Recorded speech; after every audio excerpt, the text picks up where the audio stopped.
Welcome to the channel bio classes. Bio classes में आप लोग का स्वागत है। ये लेक्चर क्लास 10th के लिए है। हमने लाइफ प्रोसेसेस चैप्टर शुरू किया था, उसके 2 वीडियोस ऑलरेडी बन चुके हैं। फर्स्ट वीडियो में डाइजेशन पढ़ाया गया और दूसरे वीडियो में रेस्पिरेशन की बात हमने की। ये थर्ड पोर्शन है, थर्ड वीडियो है इस चैप्टर का, जिसमें हम ट्रांसपोर्टेशन पढ़ेंगे। ट्रांसपोर्टेशन क्या होता है, ट्रांसपोर्टेशन का क्या यूज़ है, ट्रांसपोर्टेशन किसकी मदद से होता है एनिमल्स में, ये सारी चीज़ें हमें आज जाननी है। तो इसे शुरू करने से पहले आप चैनल को सब्सक्राइब कर दीजिए प्लीज़, और लेक्चर को लाइक करिए, अपने फ्रेंड्स में ज़्यादा से ज़्यादा शेयर करिए। जिन क्लासमेट्स को इसके बारे में नहीं पता है उन्हें आप शेयर करिए। अगले और बाकी दूसरे सेक्शंस के बच्चों हों या अपने नेबर्स जो इस क्लास में हों, आपके रिलेटिव्स इस क्लास में हों, उनको आप शेयर कर सकते हैं। और मेरे चैनल में आपको 8th, 9th, 10th, 11th, 12th इन सारी क्लासेस के बायो पोर्शन के लेक्चर्स आपको मिलेंगे जो कि कम्प्लीटली फ्री हैं। और आपकी कोई भी रिलेटिव या कोई भी नेबर जो इस क्लास में हो, 8th to 12th में हो, उन्हें आप ये लेक्चर उन्हें ये चैनल के बारे में आप बता सकते हैं ताकि वो भी उसे सब्सक्राइब कर सकें। और साथ ही आप बेल आइकन को भी दबा दीजिए, जिससे कि आगे जो भी वीडियोस बने आपको उसके बारे में तुरंत पता चल जाए। ओके, तो प्रोसेसेस जो लिविंग बीइंग के लिए ज़रूरी होते हैं उन्हें लाइफ प्रोसेसेस कहते हैं। इसमें 2 प्रोसेसेस के बारे में ऑलरेडी ट्रांसपोर्टेशन प्रोसेस में हम बात करते हैं कि जब हम फूड का डाइजेशन होता है तो फूड के डाइजेशन कैसे होता है। फूड का डाइजेशन एंजाइम्स के थ्रू होता है। ये एंजाइम्स फूड को डाइजेस्ट करते हैं। फूड डाइजेस्ट होने के बाद ये एब्जॉर्ब किया जाता है ब्लड में। जो डाइजेस्टेड फूड है, मतलब वो डाइजेस्टेड फूड वो पहले मोनोमर्स के फॉर्म में आ जाएगा। कार्बोहाइड्रेट ग्लूकोज में चेंज होगा, प्रोटीन अमीनो एसिड में चेंज होंगे, और फैट फैटी एसिड और ग्लिसरॉल में चेंज होंगे। जब ये अपने मोनोमर्स में चेंज हो जाते हैं तो ये ब्लड में एब्जॉर्ब कर लिए जाते हैं। ब्लड में एब्जॉर्ब होने के बाद ये ब्लड वेसल्स में मौजूद होता है। ब्लड वेसल्स के थ्रू ये सारे सेल्स को जाता है, क्योंकि सारे सेल्स को एनर्जी की ज़रूरत है। एनर्जी कैसे मिलेगी? फूड से मिलेगी। तो ये फूड जो डाइजेस्टेड फूड है ये सारे सेल्स को जाएगा। सारे सेल्स में फिर रेस्पिरेशन की प्रक्रिया होगी, रेस्पिरेशन होगा। रेस्पिरेशन कैसे होगा? रेस्पिरेशन ऑक्सीडेशन से होगा। ऑक्सीजन फूड से कंबाइन करेगा और रेस्पिरेशन होगा। ऑक्सीजन का ट्रांसपोर्ट भी ब्लड से होता है। लंग्स के चारों ओर जो ब्लड वेसल्स होती हैं वो गैसेस का एक्सचेंज करती हैं। रेस्पिरेशन प्रोसेस जो लास्ट लेक्चर है उसको आप देख लीजिएगा ठीक से, तो उसमें आप पता चल जाए कैसे गैसेस का एक्सचेंज होता है। इन गैसेस का एक्सचेंज होता है, ऑक्सीजन ब्लड में आ जाती है, फिर ये oxygen each and every cell में पहुंचा दी जाती है। सारे सेल्स में जब रेस्पिरेशन होता है उसके बाद कार्बन डाइऑक्साइड गैस निकलती है। ये कार्बन डाइऑक्साइड गैस वापस से ब्लड में आती है और ब्लड से ये फिर लंग्स में जाती है और लंग्स में कार्बन डाइऑक्साइड दे दी जाती है, जहाँ से ये इसको हम बाहर एक्सहेल कर देते हैं। तो ये 2 काम हो गए ब्लड के। पहला कि वो डाइजेस्टेड फूड को हर सेल में पहुंचा रहा है, दूसरा ऑक्सीजन और कार्बन डाइऑक्साइड के एक्सचेंज में काम कर रहा है। तीसरा काम भी ब्लड का है कि जब सेल्स में मेटाबॉलिक प्रोसेसेस होते हैं, रेस्पिरेशन प्रोसेसेस होते हैं, तो बहुत सारे वेस्ट प्रोडक्ट भी बनते हैं। ये वेस्ट प्रोडक्ट अगर हमारी बॉडी में, हमारे सेल्स में एक्यूमुलेट हो जाएंगे तो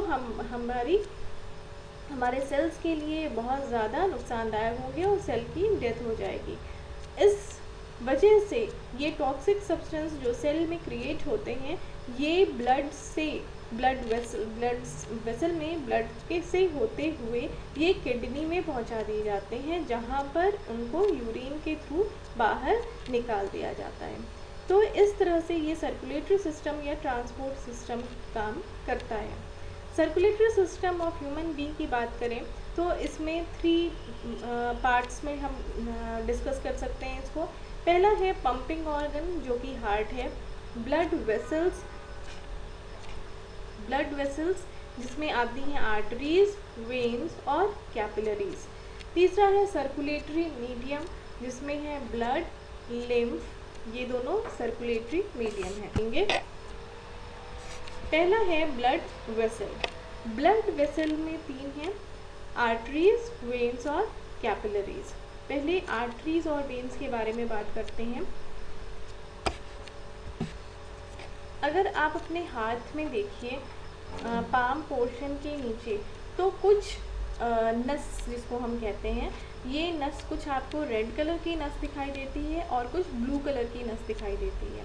जो रेड कलर वाली नस है ये क्या है, आर्टरीज है, और जो ब्लू कलर वाली नस है, ब्लू या ग्रीन कलर की है, वो क्या है, वेन्स है।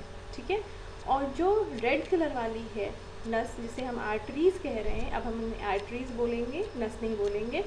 जो आर्टरीज हैं, आर्टरीज में ऑक्सीजनेटेड ब्लड होता है। ऑक्सीजनेटेड ब्लड मतलब कि वो ब्लड जिसमें ऑक्सीजन बाइंडेड है, जो ऑक्सीजन को पहुंचाती है ईच एंड एवरी सेल में। जिस आरबीसीज के हीमोग्लोबिन में ऑक्सीजन बाउंड रहता है उन्हें हम कहते हैं ऑक्सीजनेटेड ब्लड। ये किस में फ्लो करती हैं, ये फ्लो करती हैं आर्टरीज में। दूसरी ओर जो डीऑक्सीजनेटेड ब्लड है जिसमें ऑक्सीजन नहीं है, वो फ्लो करता है वेन्स में। इसको हम इम्प्योर ब्लड भी कहते हैं, डीऑक्सीजनेटेड ब्लड को, और आर्टरीज वाली ब्लड को, ऑक्सीजनेटेड ब्लड को हम प्योर ब्लड कहते हैं। आर्टरी की वॉल फिगर में देखिए, पहला फिगर जो दिया हुआ है, आर्टरी की वॉल मोटी है। दूसरा फिगर देखिए, वेन्स की वॉल पतली हैं, ये थिन वॉल्ड होती हैं।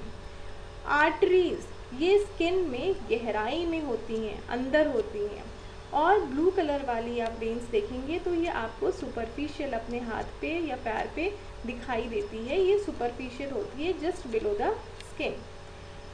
आर्टरीज में प्योर ब्लड है, ऑक्सीजनेटेड ब्लड है, तो ये हार्ट से ब्लड को पूरे बॉडी में पहुंचाती है। प्योर ब्लड हार्ट से पूरे बॉडी में पहुंचता है थ्रू आर्टरीज। पतली पतली ये ब्लड वेसल्स पूरी बॉडी में हर जगह फैली होती हैं, ये पहुंचती हैं हार्ट से सारे सेल्स को।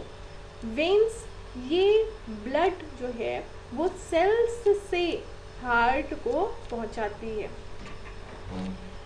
आर्टरीज में वॉल्व्स एब्सेंट होते हैं जबकि वेन्स में वॉल्व्स प्रेजेंट होते हैं। वॉल्व्स क्या होते हैं, वॉल्व्स एक सी का स्ट्रक्चर है, जैसे सी, अल्फ़ाबेट सी शेप का स्ट्रक्चर होता है जो कि प्रेजेंट होता है वेन्स में, लेकिन एब्सेंट होता है आर्टरीज में। ये किस तरह का होता है, जैसे एक पाइप है, उसमें एक तरफ से आप सी बना लीजिए, 2 सी, एक दूसरे वॉल पे और एक दूसरे वॉल पे अंदर की ओर। तो जब ब्लड सी के उल्टी दिशा में फैल जाएगा तो ब्लड फ्लो हो जाएगा, लेकिन जब वापस ब्लड पीछे आना चाहेगा तो ये सी जो है वो सीधा हो जाता है। जब ये सीधा हो जाता है तो ये रास्ता बंद हो जाएगा। जब ये रास्ता बंद हो जाएगा तो ब्लड फ्लो नहीं कर पाएगा। तो ये वॉल्व्स का काम है जिससे कि ब्लड एक ही डायरेक्शन में फ्लो करे। वेन्स में ही वॉल्व क्यों प्रेजेंट होते हैं, ये क्वेश्चन इस साल पूछा गया था। वेन्स में ही वॉल्व क्यों प्रेजेंट होते हैं, क्योंकि वेन्स में जो ब्लड फ्लो करता है वो हार्ट के प्रेशर में नहीं होता है, उसमें ब्लड सेल से हार्ट की ओर फ्लो करता है। जबकि आर्टरीज में जो ब्लड फ्लो करता है वो हार्ट से सेल्स की ओर फ्लो करता है। हार्ट पंपिंग ऑर्गन है, तो ये इसमें जो ब्लड फ्लो करेगा वो हाई प्रेशर में फ्लो करेगा। हार्ट पंप करता है, प्रेशर बनाता है, तो वो ब्लड फ्लो करता है, तो वो पंप होकर के जा रहा है ब्लड, प्रेशर से जा रहा है ब्लड, तो वो एक ही डायरेक्शन में जाएगा, उसमें ब्लैक फ्लो का कोई चांस नहीं है। वेन्स में ब्लड पंपिंग ऑर्गन के थ्रू नहीं आ रहा है, वो सेल्स से हार्ट की ओर जा रहा है, तो उसमें बैक फ्लो हो सकता है। इसलिए वॉल्स हमेशा वेन्स में प्रेजेंट होते हैं, आर्टरीज में प्रेजेंट नहीं होते हैं। तो ये डिफरेंस है आर्टरी और वेन्स का, जो कि बहुत इम्पॉर्टेंट है एग्जामिनेशन पॉइंट ऑफ व्यू से। नेक्स्ट है कैपिलरीज। सेकेंड फिगर देखेंगे आप, जहाँ पर आर्टरीज, आर्टरी को रेड से डिनोट किया गया है सेकेंड फिगर में, और वेन्स को ब्लू से डिनोट किया गया है। आर्टरीज ब्रांच हो जाती हैं, वेन्स भी ब्रांच हो जाती हैं, और कुछ पोर्शंस होते हैं बॉडी के जहाँ पे आर्टरीज और वेन्स मीट करते हैं आफ्टर ब्रांचिंग, इसको हम कहते हैं कैपिलरीज। क्या कहते हैं? कैपिलरीज। कैपिलरीज की जो वॉल होती है ये पतली होती है, बहुत पतली। फर्स्ट वाले फिगर का थर्ड वाला डायग्राम आप देखिए, इसकी जो वॉल होती है ये बहुत पतली होती है, और इसमें पोर्स होते हैं, छोटे छोटे पोर्स होते हैं, जिससे कि एक्सचेंज होता है। एक्चुअल में ब्लड वेसल्स जिनसे एक्सचेंज होता है, जहाँ पर एक्सचेंज होता है वो किस पोर्शन से होता है? कैपिलरीज से होता है। आर्टरीज और वेन्स ये ब्लड को कैरी करने का काम करती हैं। आर्टरीज इम्प्योर ब्लड को और वेन्स इम्प्योर ब्लड को कैरी करने का काम करती हैं। लेकिन जहाँ पर एक्सचेंज की बात होती है, ऑक्सीजन कार्बन डाइऑक्साइड का एक्सचेंज हो, या वाटर का एक्सचेंज हो, या फूड मटेरियल का एक्सचेंज हो, या एक्सक्रीटरी प्रोडक्ट का एक्सचेंज हो, ये एक्सचेंज कैपिलरीज से ही होता है, क्योंकि कैपिलरीज की वॉल्स में ही पोर्स पाए जाते हैं। आर्टरीज और वेन्स में पोर्स नहीं पाए जाते हैं। तो ये तीनों चीज़ें आपको पता होनी चाहिए, क्या और कैपिलरीज के। Next blood. अब इसमें जो फ्लो कर रहा है वो है ब्लड। ब्लड एक फ्लूइड कनेक्टिव टिश्यू है। बहुत सारे कनेक्टिव टिश्यू लास्ट ईयर आपने पढ़े होंगे, एपिथेलियल टिश्यू, कनेक्टिव टिश्यू, उसके बाद नर्वस टिश्यू और मसल टिश्यू, ये 4 टिश्यूज मेनली होते हैं। तो ब्लड भी कैसा है? ये एक टाइप का कनेक्टिव टिश्यू है। हार्डेस्ट कनेक्टिव टिश्यू कौन सा होता है? बोन।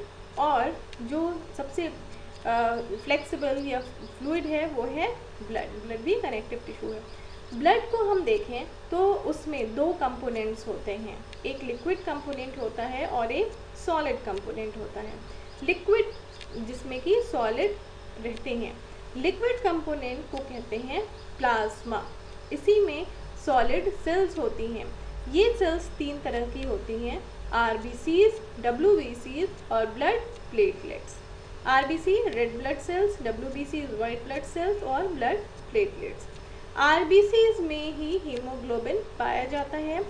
ये आरबीसीज ही रेस्पिरेटरी गैसेस ऑक्सीजन और कार्बन डाइऑक्साइड को कैरी करने का काम करती हैं।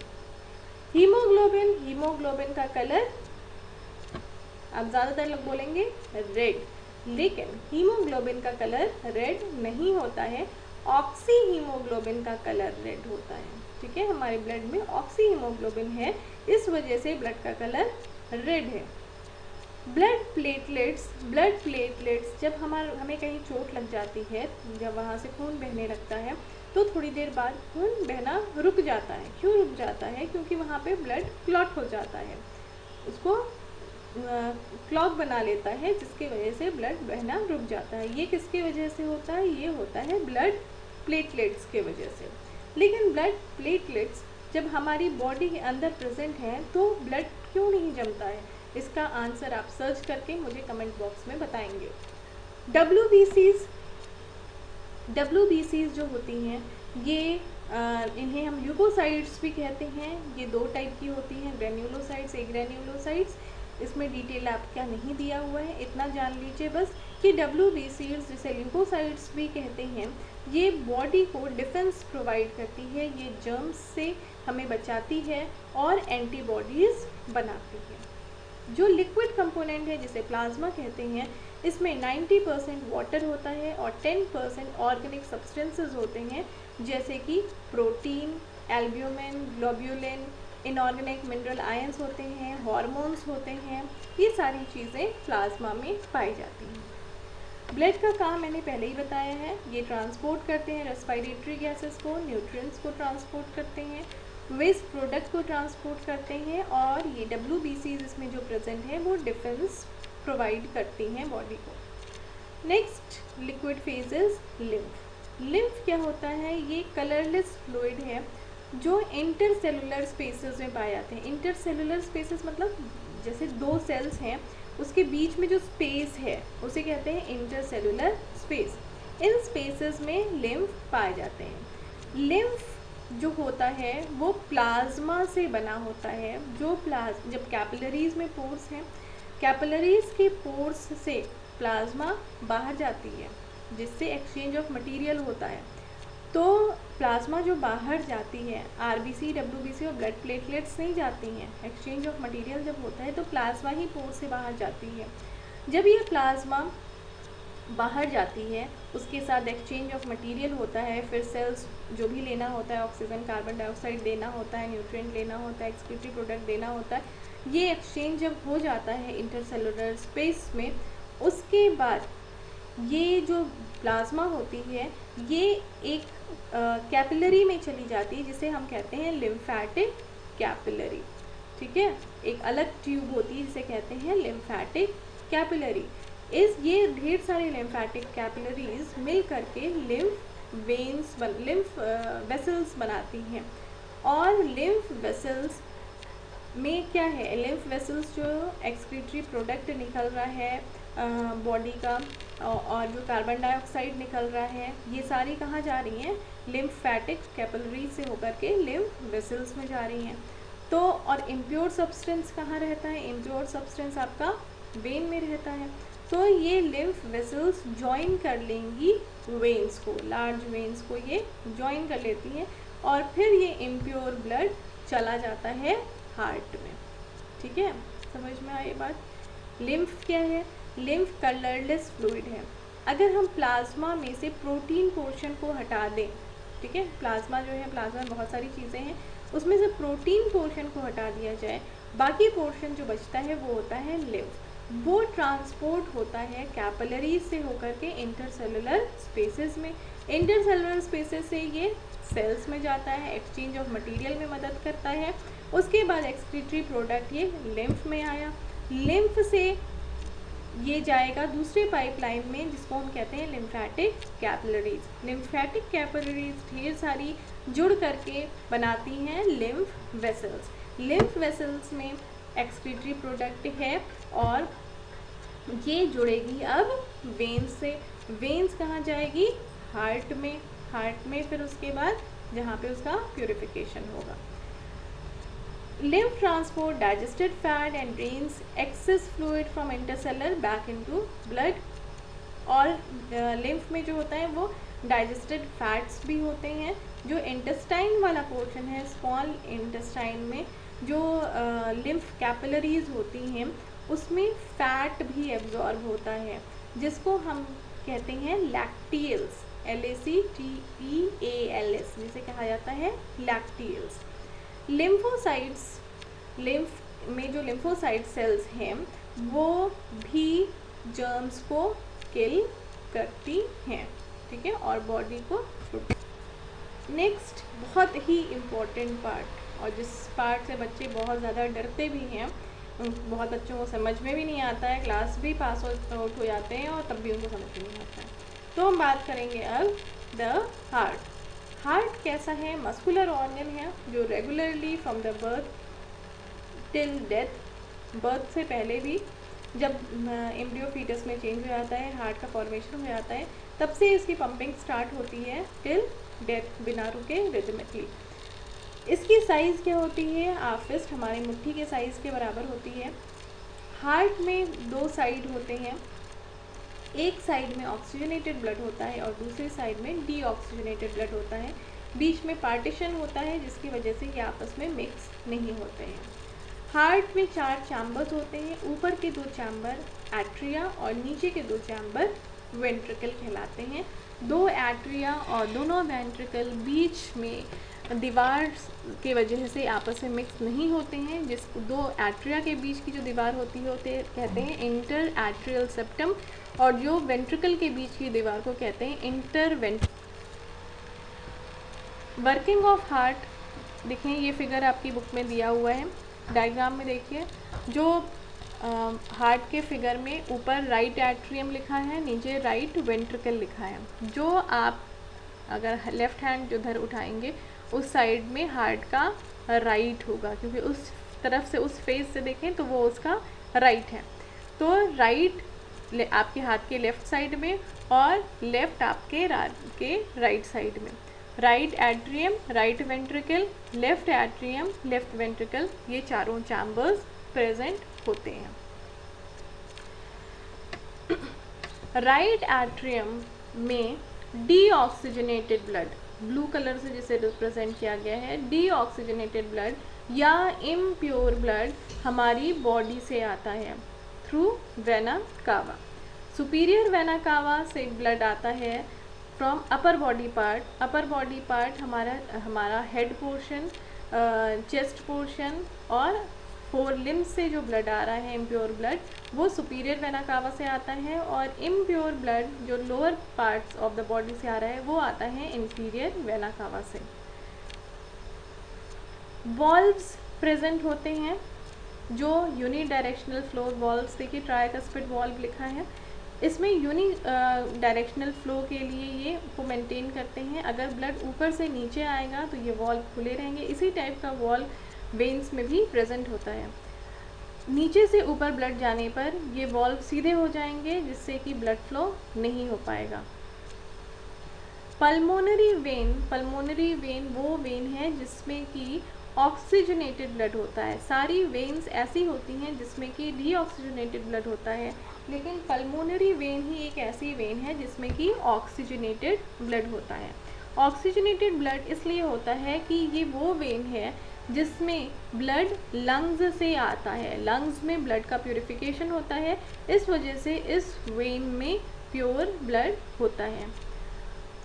एओर्टा देखिए दिया हुआ है, एओर्टा आर्टरी है, लेकिन ये ऐसी आर्टरी है जिसमें कि डीऑक्सीजनेटेड ब्लड होता है। Since ventricle have to pump blood in various organs, they have thicker muscular wall than atria.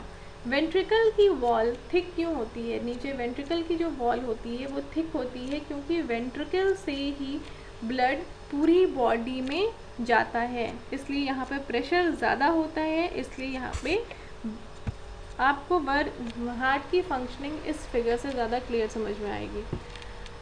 सबसे ऊपर देखिए राइट हैंड साइड में ये है right auricle, left auricle, right ventricle, left ventricle, ये चार चैम्बर्स हैं। Right auricle, left auricle, right ventricle, left ventricle, ये चार चैम्बर्स हो गए ब्लड के। बीच में ये जो दीवार है राइट ऑरिकल और लेफ़्ट ऑरिकल के बीच में, इसको कहते हैं इंटर ऑरिकुलर सेप्टम, और राइट वेंट्रिकल और लेफ़्ट वेंट्रिकल के बीच में जो दीवार है उसे कहते हैं इंटर वेंट्रिकुलर सेप्टम। ये हो गए चार चैम्बर्स। अब आप आए राइट ऑरिकल की तरफ। राइट ऑरिकल वाला पोर्शन देखिए, उसमें ब्लड ऊपर से नीचे आ रहा है सुपीरियर वेना कावा से, ठीक है। राइट साइड में इम्प्योर ब्लड होता है, मतलब डीऑक्सीजनेटेड ब्लड, राइट ऑरिकल हो या राइट वेंट्रिकल हो, इसमें होता है डीऑक्सीजनेटेड ब्लड। और लेफ़्ट ऑरिकल और लेफ़्ट वेंट्रिकल में होता है ऑक्सीजनेटेड ब्लड।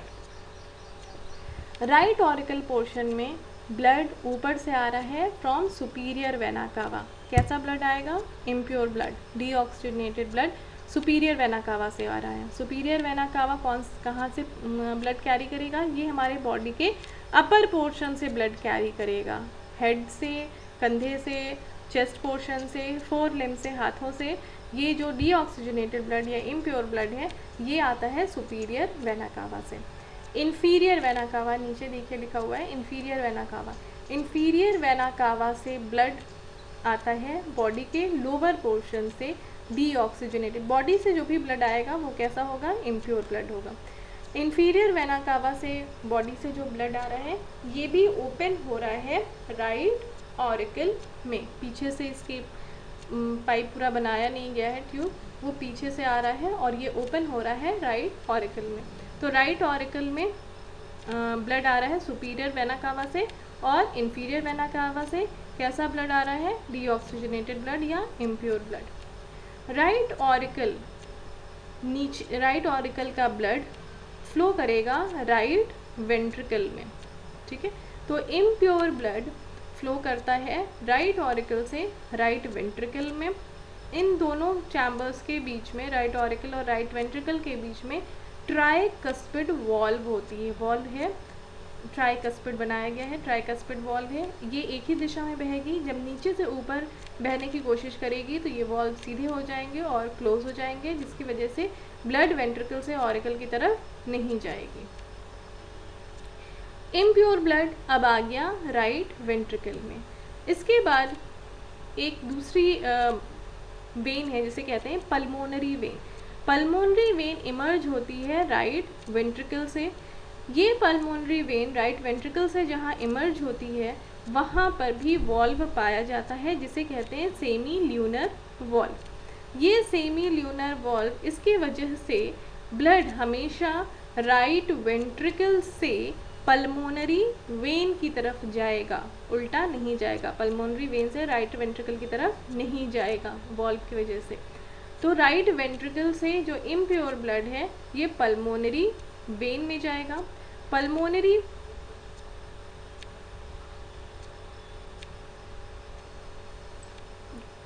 सॉरी यहाँ पे मिसप्रिंटिंग हो गई है, ये होगा आपका पल्मोनरी आर्टरी। जहाँ पे पल्मोनरी वेन है वहाँ पे होगा पल्मोनरी आर्टरी, और जहाँ पे पल्मोनरी आर्टरी है वहाँ पे होगा पल्मोनरी वेन। इसको करेक्ट कर लीजिएगा इस फिगर को। जहाँ पे पल्मोनरी वेन लिखा है वहाँ पे पल्मोनरी आर्टरी लिख दीजिए, और जहाँ पे पल्मोनरी आर्टरी लिखा है वहाँ पे पल्मोनरी वेन लिख दीजिए।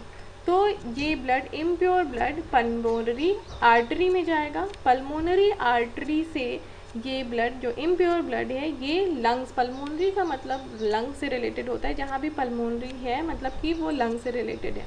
पल्मोनरी आर्टरी से ब्लड लंग्स में चला जाएगा फॉर प्यूरिफिकेशन, ठीक है। पल्मोनरी वेन की जगह इसको आर्टरी कर लीजिए और पल्मोनरी आर्टरी की जगह वेन कर लीजिए। तो ये राइट साइड का फंक्शन हो गया। लेफ्ट साइड आइए, लेफ्ट साइड में left auricle portion, left auricle left side में प्योर ब्लड होता है। लेफ्ट पोर्शन में ब्लड कहाँ से आएगा, पल्मोनरी वेन से। पल्मोनरी वेन से मतलब ब्लड आ रहा है लंग्स से, लंग से प्योर ब्लड आएगा लेफ्ट ऑरिकल में। लेफ्ट ऑरिकल से लेफ्ट वेंट्रिकल में जाएगा। यहाँ भी वॉल्व्स प्रेजेंट होते हैं। ये वॉल्व होता है बाइकस्पिड वॉल्व, राइट साइड में होता है ट्राइकस्पिड और लेफ्ट साइड में होता है बाइकस्पिड वॉल्व। इसका भी वही रीज़न है कि ब्लड वापस फ्लो ना कर पाए। तो प्योर ब्लड अब आ गया लेफ्ट वेंट्रिकल में। लेफ्ट वेंट्रिकल से ये दूसरे ट्यूब जो है अयोर्टा, यहाँ भी सेमील्यूनर वॉल्व प्रेजेंट होती है जिससे कि ब्लड हमेशा लेफ्ट वेंट्रिकल से एओर्टा की तरफ फ्लो करेगा। यहाँ से ब्लड प्योर ब्लड एओर्टा में जाता है। एओर्टा से प्योर ब्लड पूरे बॉडी पार्ट्स को पहुँचा दिया जाता है, ठीक है। डबल सर्कुलेशन, मैमल्स में डबल सर्कुलेशन होता है। डबल सर्कुलेशन का क्या मतलब है कि इसमें दो कंप्लीट साइकिल होते हैं, एक होता है पल्मोनरी सर्कुलेशन और दूसरा होता है सिस्टमिक सर्कुलेशन। पल्मोनरी सर्कुलेशन का मतलब है कि ब्लड मूव करता है हार्ट से लंग और लंग से हार्ट की ओर। प्योर ब्लड जाता है लंग से हार्ट में और इम्प्योर ब्लड जाता है हार्ट से लंग में। ये होता है pulmonary circulation. Systemic circulation, systemic circulation मतलब ब्लड मूव करता है प्योर ब्लड हार्ट से डिफरेंट बॉडी पार्ट्स को प्योर ब्लड जाता है और डिफरेंट बॉडी पार्ट्स से इम्प्योर ब्लड हार्ट में जाता है। इसे कहते हैं सिस्टमिक सर्कुलेशन। फिगर में देखिए, एक पार्ट ब्लू से रिप्रेजेंट किया गया है और दूसरा पार्ट राइट हैंड साइड को रेड से रिप्रेजेंट किया गया है। जो रेड पार्ट है वो ऑक्सीजनेटेड या प्योर पार्ट है और जो ब्लू पार्ट है वो डीऑक्सीजनेटेड पार्ट है। हार्ट से ब्लड नीचे की ओर जा रहा है, सारे बॉडी पार्ट्स को, प्योर ब्लड सारे बॉडी पार्ट्स को जा रहा है।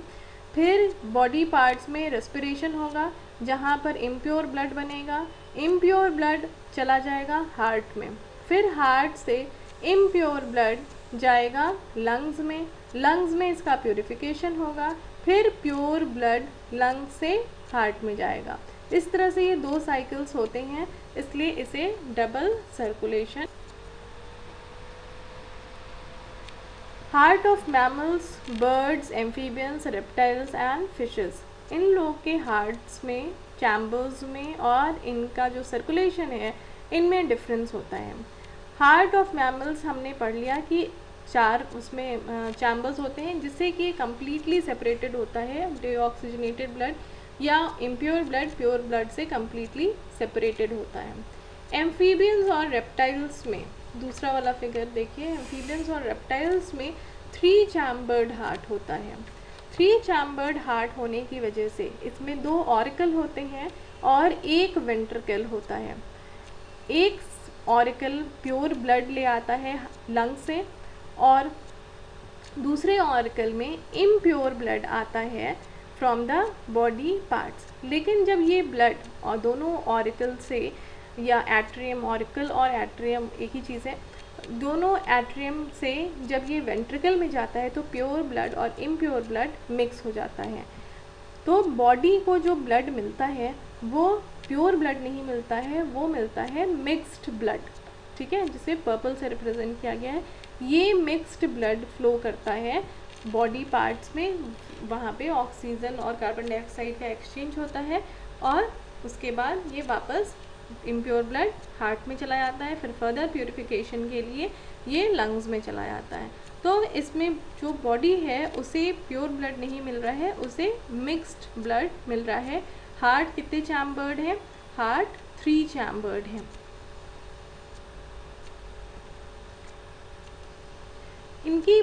इनका जो ब्लड होता है वो टेम्परेचर, बॉडी टेम्परेचर को मेंटेन करने के लिए ज़रूरी नहीं होता है, इसलिए इनका मिक्स्ड ब्लड से काम चल जाता है। हम मैमल्स में बॉडी टेम्परेचर जो होता है वो कांस्टेंट होता है, सराउंडिंग के अकॉर्डिंग बॉडी टेम्परेचर चेंज नहीं होता है, इसलिए इसमें सेल्स को बॉडी टेम्परेचर को मेंटेन करने के लिए ज़्यादा एनर्जी की ज़रूरत होती है, इसलिए प्योर ब्लड की ज़रूरत होती है। फिश के हार्ट में केवल 2 चैम्बर्स होते हैं, एक एट्रियम होता है और एक वेंट्रिकल होता है। और ऑक्सीजनेशन ब्लड का फिशेस में लंग्स में नहीं होता है, लंग्स उसमें नहीं होती हैं, उनमें गिल्स होता है जहाँ पर ब्लड का प्यूरिफिकेशन होता है।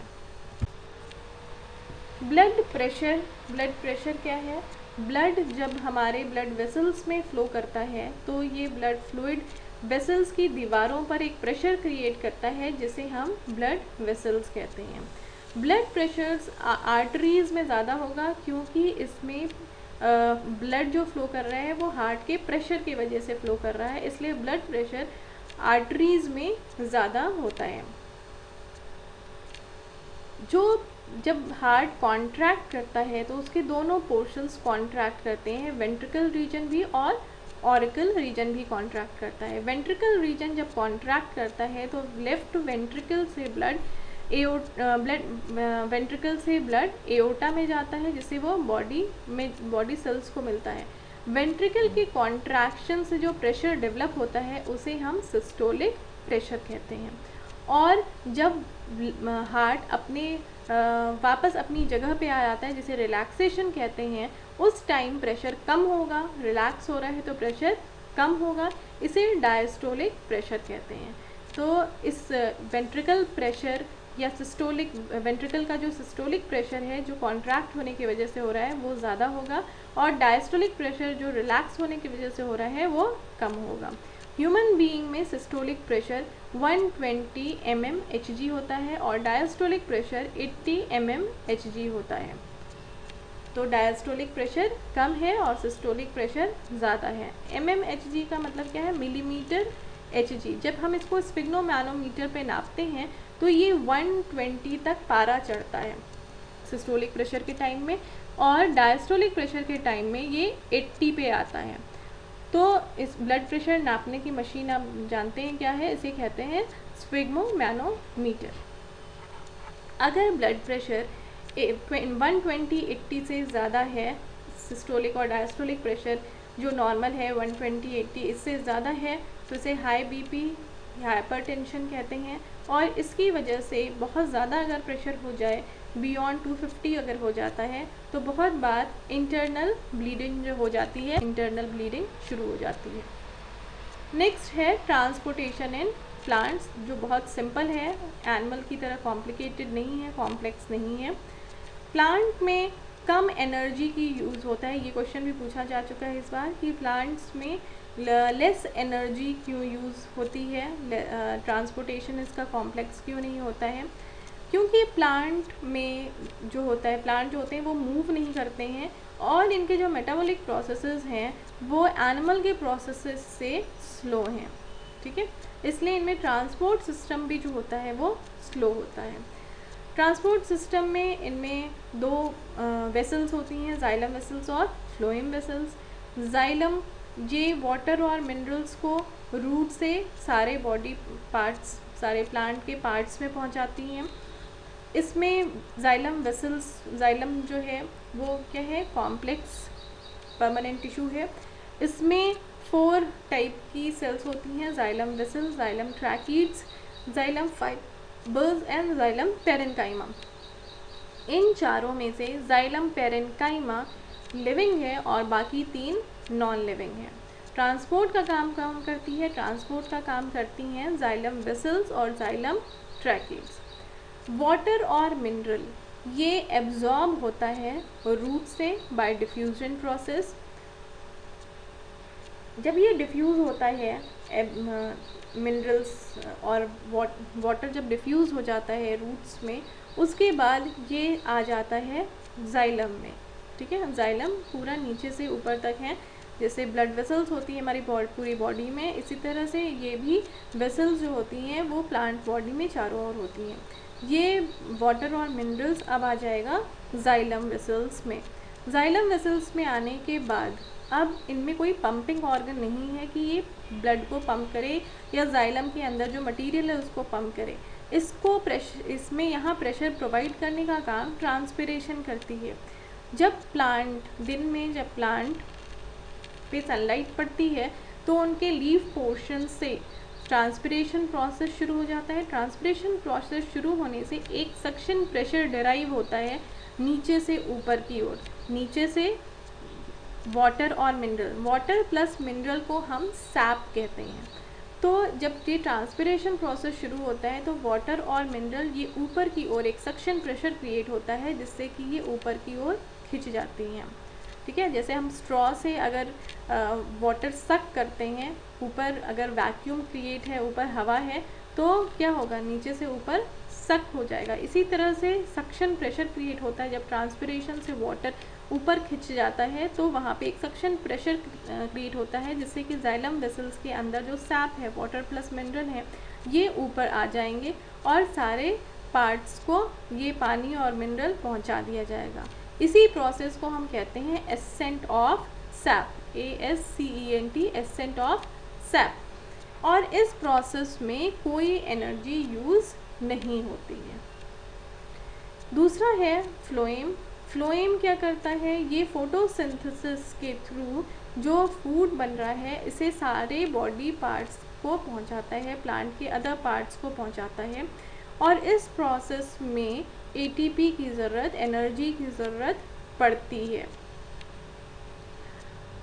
जाइलम में जो ट्रांसपोर्ट हो रहा है वो यूनिडायरेक्शनल होता है, हमेशा नीचे से ऊपर की होगा। लेकिन फ्लोएम में जो ट्रांसपोर्टेशन होता है वो बाई डायरेक्शनल होता है, नीचे से ऊपर भी होता है और ऊपर से नीचे भी होता है, ठीक है। तो इस तरह से प्लांट्स में इन ह्यूमन बींग्स पढ़ा और ट्रांसपोर्टेशन इन प्लांट्स पढ़ा। Next is transpiration. Transpiration term and translocation term, इन दोनों के बीच में कभी कभी डिफरेंस पूछा जाता है। ट्रांसपिरेशन क्या है, वाटर के एरियल पार्ट से जो लॉस हो रहा है वाटर का in the form of water vapour, इसी को क्या कहते हैं, ट्रांसपिरेशन। ट्रांसपिरेशन के फ़ायदे क्या हैं? ट्रांसपिरेशन का फ़ायदा ये है, अभी बताया कि ट्रांसपिरेशन की वजह से जो पुल क्रिएट होता है, इसके वजह से ही वाटर और मिनरल्स ऊपर खिंचते हैं और सारे पार्ट्स को पहुंचाए जाते हैं, जिसे ट्रांसपिरेशन पुल कहते हैं। और इस जो सक्शन प्रेशर है उसको ट्रांसपिरेशन पुल कहते हैं। और इस ऊपर चढ़ने को मिनरल्स और वाटर, जिसे सैप कहते हैं, इसके ऊपर चढ़ने को कहते हैं एसेंट ऑफ सैप। ये वाटर की वजह से, वाटर पूरी बॉडी में पहुंच रहा है प्लांट के, इसके वजह से टेम्परेचर रेगुलेशन का भी काम करता है। वाटर ही हमारी बॉडी में टेम्परेचर रेगुलेशन का काम करता है। हमारी बॉडी में या प्लांट की बॉडी में टेम्परेचर रेगुलेशन का काम वाटर ही करता है। Next term is translocation. Translocation वही है कि फूड जो बन रहा है लीफ में, वो डिफरेंट बॉडी पार्ट्स प्लांट में पहुंचता है through the channel of phloem, इसी को कहते हैं ट्रांसलोकेशन। ठीक है, क्वेश्चन में ट्रांसपोर्टेशन में। इसके अलावा एक एक्टिविटी है ये शो करने के लिए कि लीफ के सरफेस से ट्रांसपिरेशन होता है। इसमें 2 पॉट्स लेते हैं, एक पॉट में प्लांट लगा लेते हैं और दूसरे पॉट में प्लांट की हाइट का ही स्टिक लगा लेते हैं और दोनों के सॉइल को वेट रखते हैं। दोनों को कवर कर दिया जाता है एक पॉली बैग से। प्लांट वाले पॉट में भी प्लांट को कवर कर दिया जाता है और जो स्टिक है उस दूसरे वाले पॉट में, उसमें स्टिक को कवर कर दिया जाता है। इसको आप धूप में रख देंगे तो पॉली बैग जहाँ प्लांट्स में जो लगा है उसमें छोटे छोटे ड्रॉपलेट्स, वाटर ड्रॉपलेट्स स्टिक हो जाते हैं प्लास्टिक शीट पे, पॉली बैग पे। जबकि स्टिक जहाँ पर है, जिसमें जो स्टिक ड्राई स्टिक है, उसमें कोई भी ऐसा कुछ इवेपोरेशन नहीं हो रहा है, कोई भी वाटर ड्रॉपलेट दिखाई नहीं दे रहा है। इससे ये कंक्लूड होता है कि वाटर हमारे लीफ सरफेस से ट्रांसपिरेशन हो रहा है। तो ये सारा कुछ था ट्रांसपोर्टेशन में, आपके कोर्स में जितना है।